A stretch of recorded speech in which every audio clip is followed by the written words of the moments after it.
Друштвото на филмски работници на Македонија домаќински ги трошело парите кои ги добива од државниот буџет и од членарини.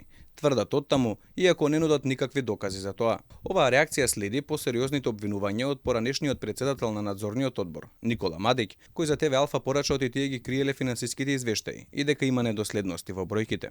За неоснованоста на неговите сомнежи говори инспекцискиот наод на Министерството за култура во 2021 година, кој не утврди никаква незаконитост, а уште повеќе говори одлуката на собранието на друштвото, кое со речиси апсолутно мнозинство го прифати извештајот за трошењето на средствата. Мадиќ смета дека вистинската причина за неговото исклучување се неговите сомнежи дека ДФРМ под раководство на Игор Иванов Изи и Томи Салковски ненаменски го трошеле буџетот. Видовме дека некои работи не се покупуваат во однос на цифрите, така што во рекапитуларот стоеше сума која што беше приближна на 1.400.000, додека во останатите страници беа наведени суми кои што се само од уплата на членовите на ДФРМ и некои ситни банкарски провизии или адвокатски трошоци.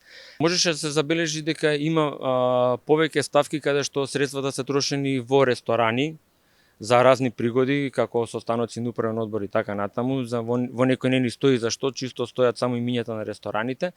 Можеше да се увиди дека се трошени средства за изнајмување на рентакар, за патарини, за разни трошоци при патувањето. Надзорниот одбор на ДФРМ, додека со него раководел Никола Мадиќ, во неколку наврати се обидел да направи увид во тоа како Иванов и Салковски ги користат народните пари, но и покрај тоа, тие ги криеле извештаите. Во документите до кои дојде ТВ Алфа, лесно воочливо е дека раководството ги криело финансиските извештаи. Со оглед на тоа што извештаите не ги добивме, не можевме да се произнесеме по нив. Со оглед на тоа што не ги добивме ни по второто барање, надзорниот одбор на ДФРМ се оградуваат постапките и донесените одлуки на председателот и управниот одбор. По инсистирањето на Мадиќ да се изврши должноста, ДФРМ го исклучило од своите редови, а на негово место председател на надзорниот одбор станал Бранко Петровски. За него, Министерството за култура утврдило судир на интереси, бидејќи дури ја извршувал функцијата во друштвото, 7 години поред незаконски бил назначуван за финансиски советник во Агенцијата за филм, односно одлучувал кои филмаџии ќе земат народни пари, а кои не. Петровски подоцна е унапреден во член на управниот одбор на Агенцијата за филм.